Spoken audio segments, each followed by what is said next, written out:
ওর কাছে আমি একটা জিনিসই চাই, তুমি যেমন আছো এমনই থাকো, মানে একদম আমরা শুরু থেকে যেমন ছিলাম এখন এমন আছি, ভবিষ্যতে এমনই থাকবো। পরে মাঝে মাঝে আমরা ফান করি, ওকে বলি, ও আমাকে বলে এই যে আমি মারা যাওয়ার পরে তুমি কবরের মধ্যে যায়া বলবা এই যে দেখো আমি এখন কি হয়ে গেছি, তুমি এখানে কবরে শুয়ে আছো। তো আল্লাহ না করুক, আমি কখনো চাই না আমার হাজবেন্ড আমার আগে মারা যাক। আমি সবসময় চাই যে আমি আগে মারা যাই, তারপরেও মারা যাক।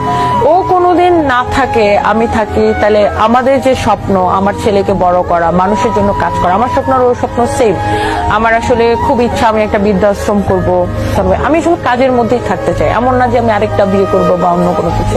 আমি কোনো ব্যাটা মানুষের আশেপাশেও নাই, বিকজ আমি আমার জীবনটা কারোর হাতে তুলে দিতে চাই না। আমি থাকবো ইনশাআল্লাহ, এবং আমি জীবনের শেষ দিন পর্যন্ত সাদাত রহমানের ওয়াইফ হিসেবেই থাকবো। ও কান্না করে দিতেছে।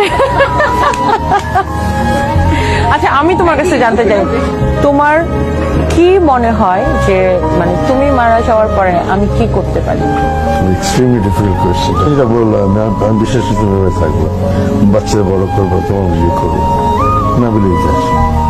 ওটা বিশ্বাস করে। এবং আর কি কি করতে পারি বলো, বলো তুমি মন খুলে বলো, আর কি করতে পারি? আমার কবরে গিয়ে গালাগালি করবো।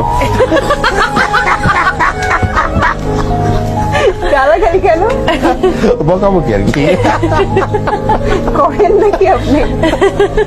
মানে ওর ধারণা আমি পলিটিক্সে যাব এবং আমি এক সময় অনেক বড় পলিটিশিয়ান হব। ও আমাকে বলে যে তুমি যখন পলিটিশিয়ান হবা তখন মানুষকে দেখানোর জন্য ফুলের তোড়া নিয়ে আমার কবরে দিবা। আবার বল ভাই বেটা দেখ আমি কি করতেছি। না, আপনি তো খুবই শক্ত একজন মানুষ, কিন্তু ভাইয়া কিন্তু ইতিমধ্যে চোখে জল নিয়ে এসেছে এবং আপনাকে যে হারাতে হবে, ভালোবাসার মানুষকে তো হারানোটাই আসলে সবচেয়ে বড় কষ্টের, তাই না? যে মানুষটা আমি না থাকলে কি হবে, মানুষটা কে দেখবে? আমি তো দেখতে পারছি না। আরে বাঁচা থাকবা, আরে ও তো মরেই গেছিল, 5% বাঁচার সম্ভাবনা ছিল। আমি ওকে যায় কানাকানি যায় বলছি, ও তখন লাইফ সাপোর্টে, এখন কানাকানি বলছি যে দেখো বাইরে থাকতে হবে, কম বয়সে মাইয়া বিয়ে করছিল কেন, এখন তাড়াতাড়ি বাঁচো। উনি কি সেটা শুনেছিল? হ্যাঁ, ও তখন লাইফ আমি লাইফ সাপোর্টে কানাকানি আমি যখন এই তুমি কিন্তু মরতে পারবে না, তোর বাইচে ফিরে আসতে হবে, বিকজ তুমি কম বয়সের মেয়ে বিয়ে করছিল কেন, আমার এখন কি হবে? তারপর তো উনি বেঁচে ফিরে এসেছে। হ্যাঁ, বেঁচে ফিরে এসছে।